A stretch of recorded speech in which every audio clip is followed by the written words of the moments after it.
Bueno, hola, mi nombre es Santiago Guma Lozano.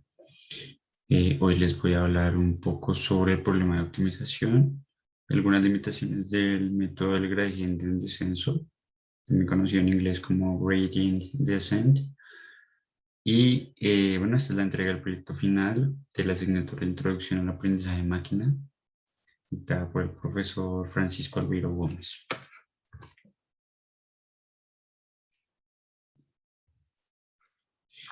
Entonces, ¿de qué trata la optimización? Bueno, como hemos aprendido en cursos básicos de cálculo, en la industria resulta de gran atractivo encontrar valores fijos de ciertos recursos con el objeto de minimizar el coste y maximizar la ganancia, por ejemplo. En este caso, podríamos definir a un problema de optimización de la siguiente manera. Entonces, sea f una función de cierto subconjunto D contenido en el espacio D dimensional, en el hiperplano D dimensional RD, en los reales. Entonces la solución del problema de optimización está por encontrar bien el valor mínimo, también puede ser el máximo, alcanzado por dicha función, o bien el argumento que minimiza o maximiza esa función. Entonces, bueno, voy a hacer una breve explicación por acá. Me he preparado una breve graficación en Colab de alguna función.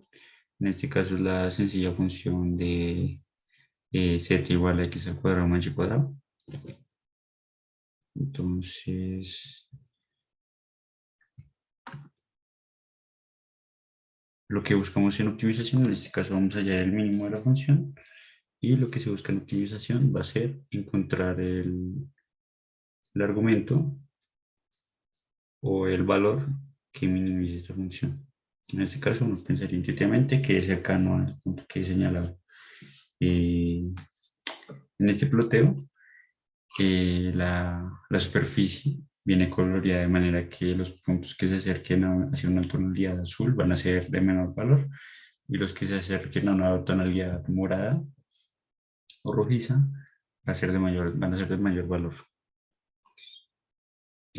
Ok, entonces continuando con nuestro problema,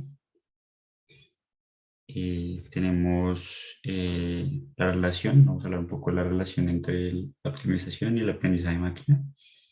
Entonces, a simple vista parece que la optimización y el aprendizaje de máquina son ramas de las matemáticas y, bueno, de las ciencias de la computación bien lejanos.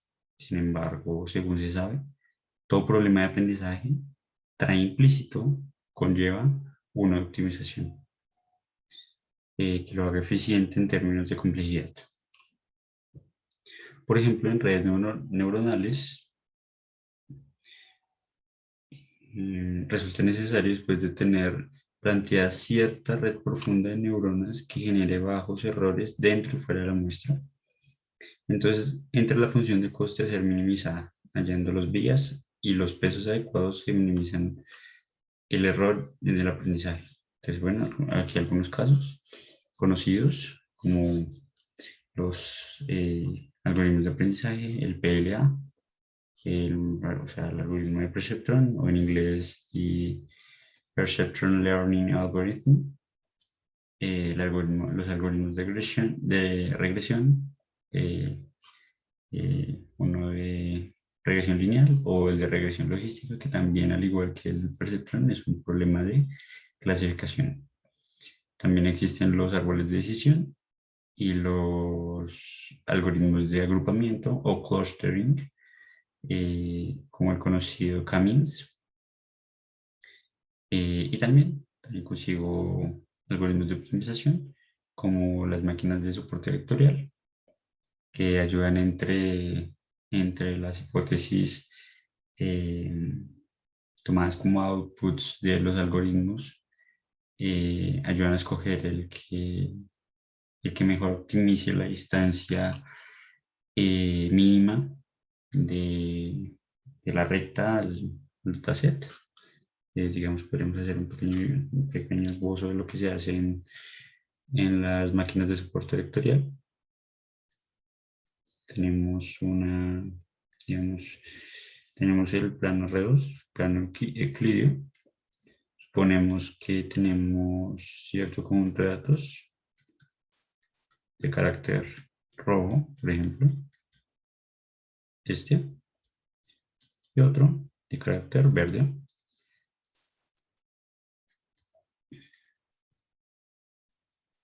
Así como lo estoy pintando a continuación.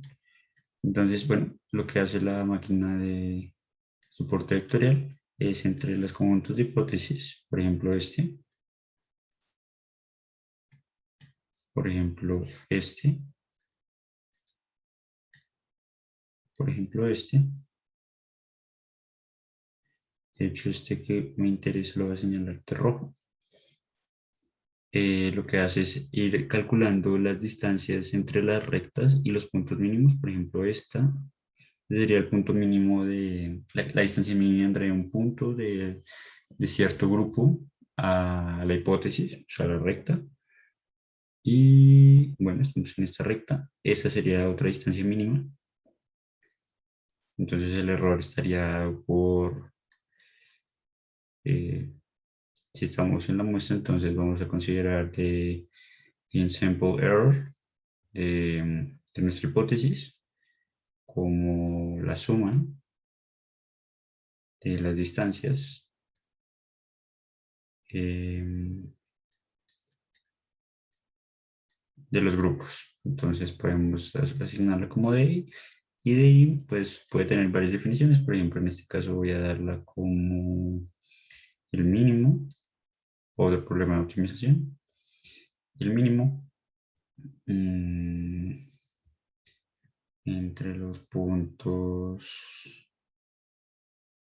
P en el grupo I, por ejemplo, el grupo I igual a 1 va a ser los verdes y igual a 2 van a ser pues, los rosados.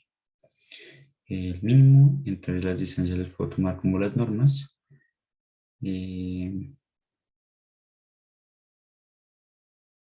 Bueno, esto puede ser como para el punto P menos,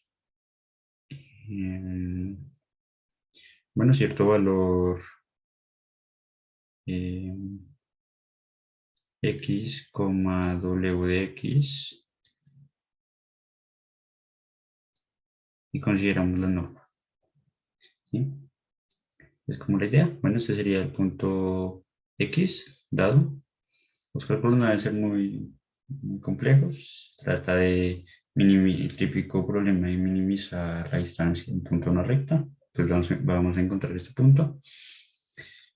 En este caso, digamos que vamos a tratar con el argumento para encontrar el punto. No como tal el valor, sino el argumento. Y bueno, así está la función de error en la muestra en este caso. Y nos vamos a quedar con la hipótesis, en este caso que maximiza ese error. Digamos que, bueno, aquí vamos a hay una dicotomía ahí, pero nos interesa el que maximice el, el coste. Bueno, entonces es una breve explicación. Sin embargo, en esta presentación no nos vamos a centrar en las máquinas de soporte vectorial ni en los regularizadores, que son, bueno, el objetivo de ellos es minimizar el sobreajuste, reducir el sobreajuste de los algoritmos de aprendizaje. Y el último de ellos es el gradiente en descenso.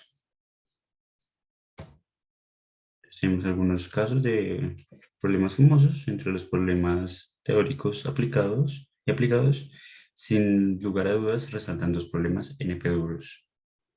Uno de ellos tratados en el curso es el problema de clasificación, centrado en minimizar la media sobre los errores de una hipótesis sobre un conjunto de muestra de datos, conocido como in-sample error en inglés, el error dentro de la muestra, y otro es conocido como el problema del viajante, o TSP por sus siglas, que significan Traveler Salesman Problem.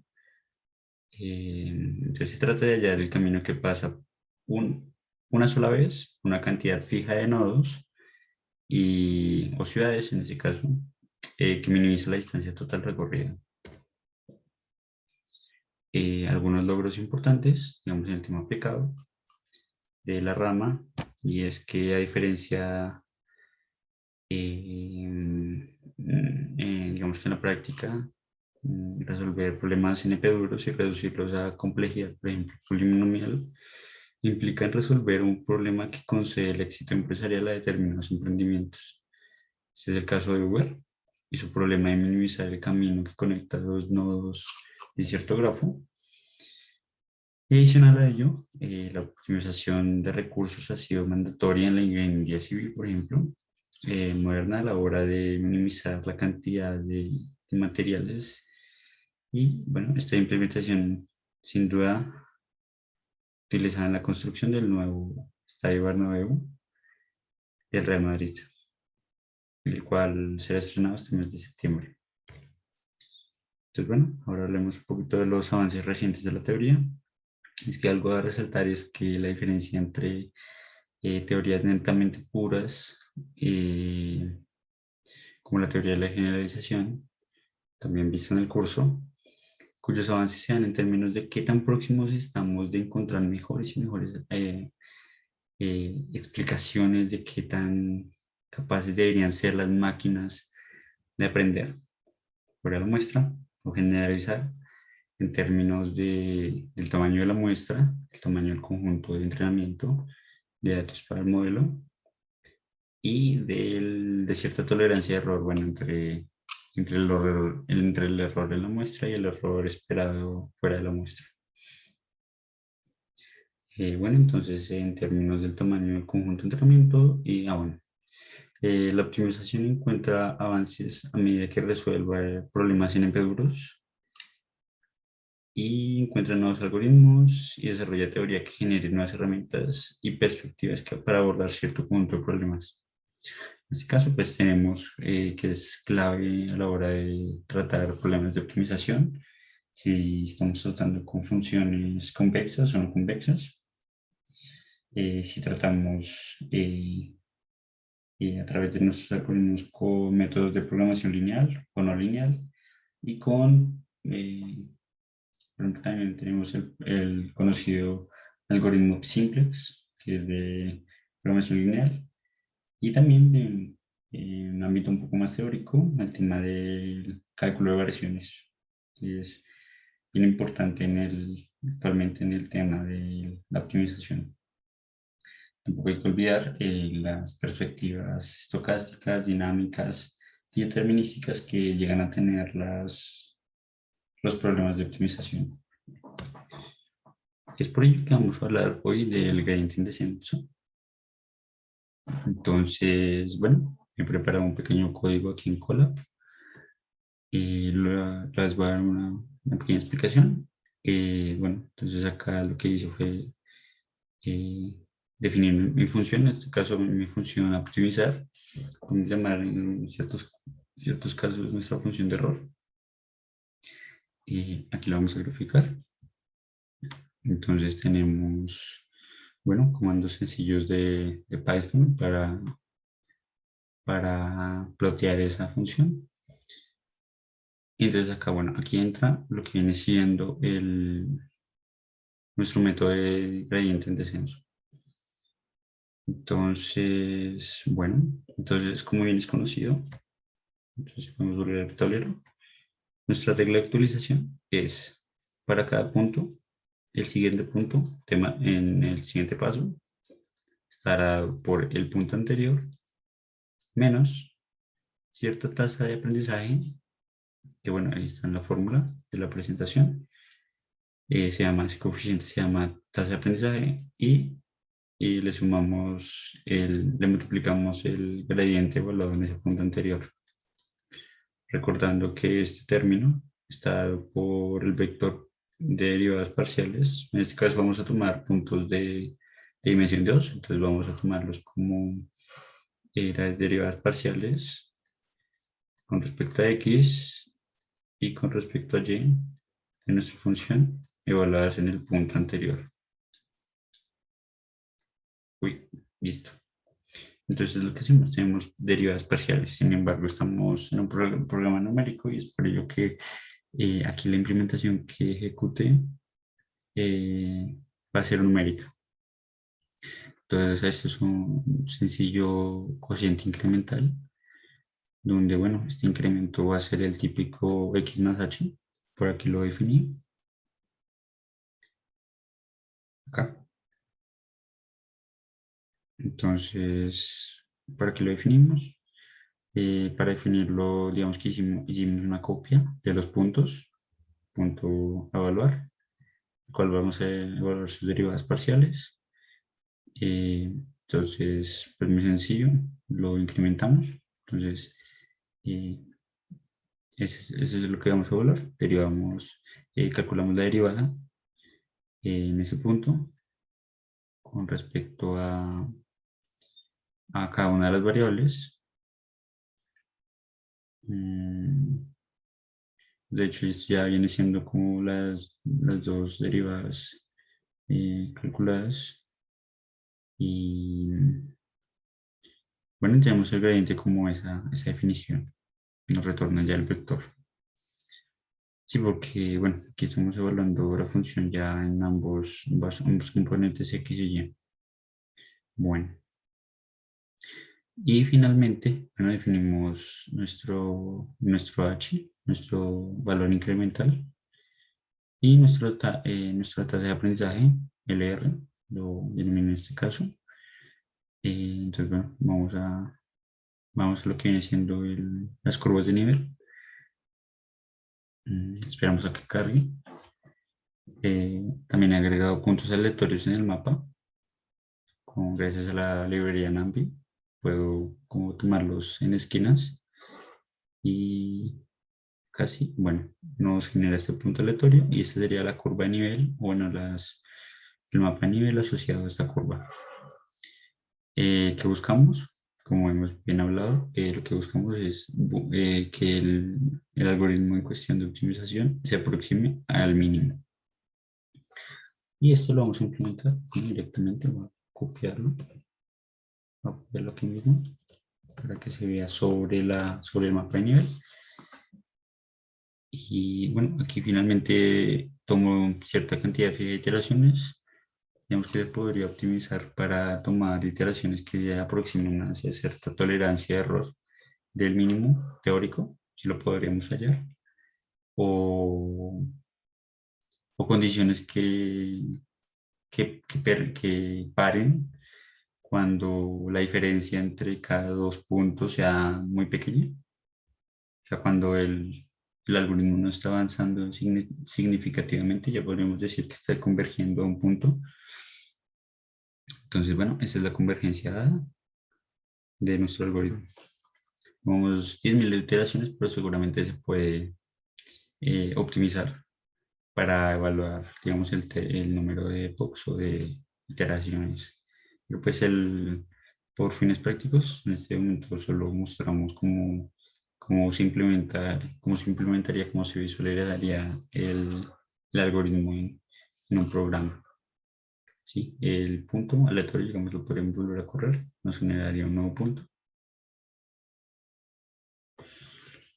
Nos generaría un nuevo punto que gracias al método del gradiente en descenso, pues va a generar un camino que converja hacia el mínimo.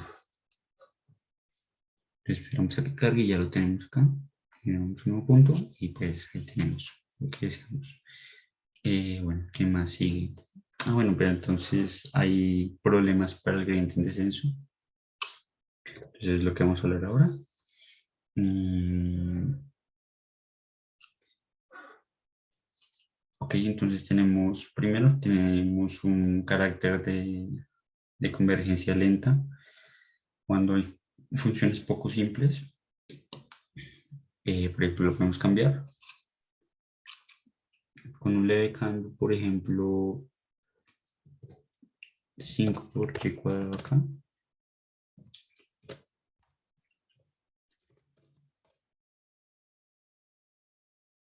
Que genera, bueno, esta gráfica.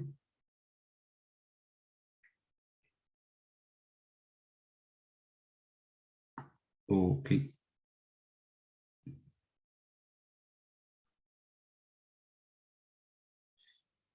Realmente no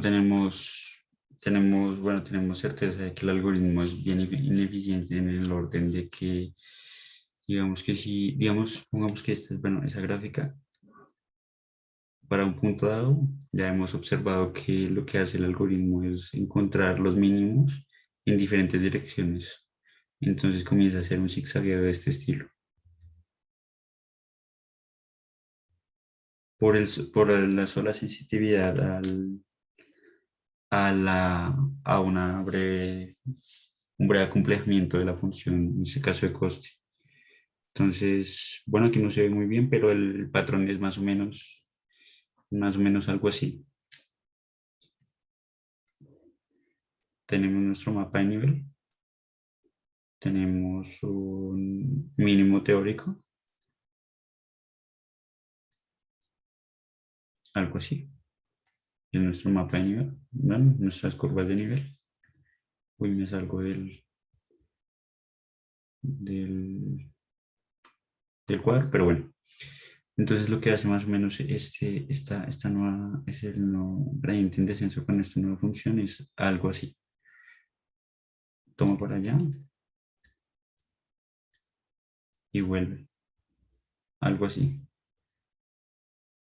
Y este patrón, si agrandamos y agrandamos y agrandamos y agrandamos y agrandamos, vuelve a hacer lo mismo.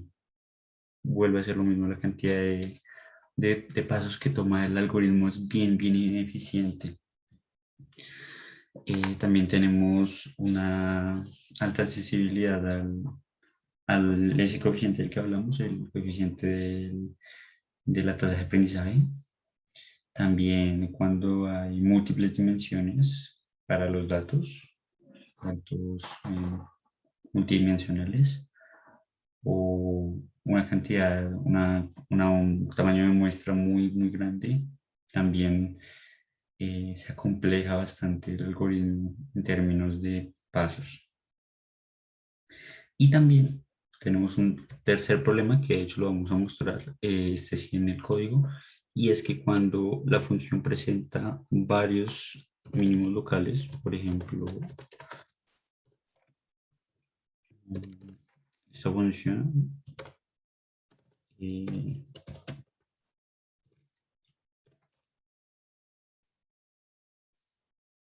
esta función claramente se ve que tenemos una presencia amplia de mínimos locales. En este caso, pues digamos que no había mucho problema porque todos los mínimos y los máximos locales tienen el mismo valor, en el sentido que estas dos funciones van a ser periódicas.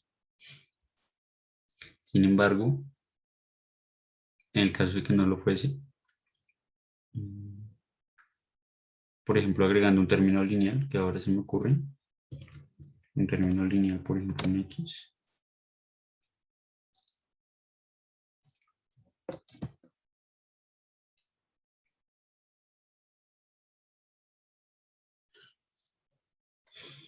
mm, tenemos algo así. Entonces, lo que se prevé es lo siguiente. Tenemos una cantidad muy amplia de mínimos locales, pero no iguales. No van a tener el mismo valor esos mínimos. Entonces, ¿qué pasa si volvemos y aplicamos el algoritmo?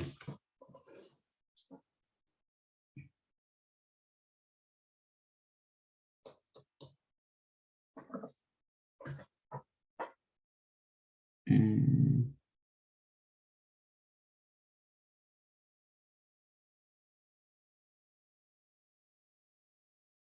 Aquí se puede ver, comenzamos en un punto aproximado. Bueno, de hecho no sé por qué se ve así de mal,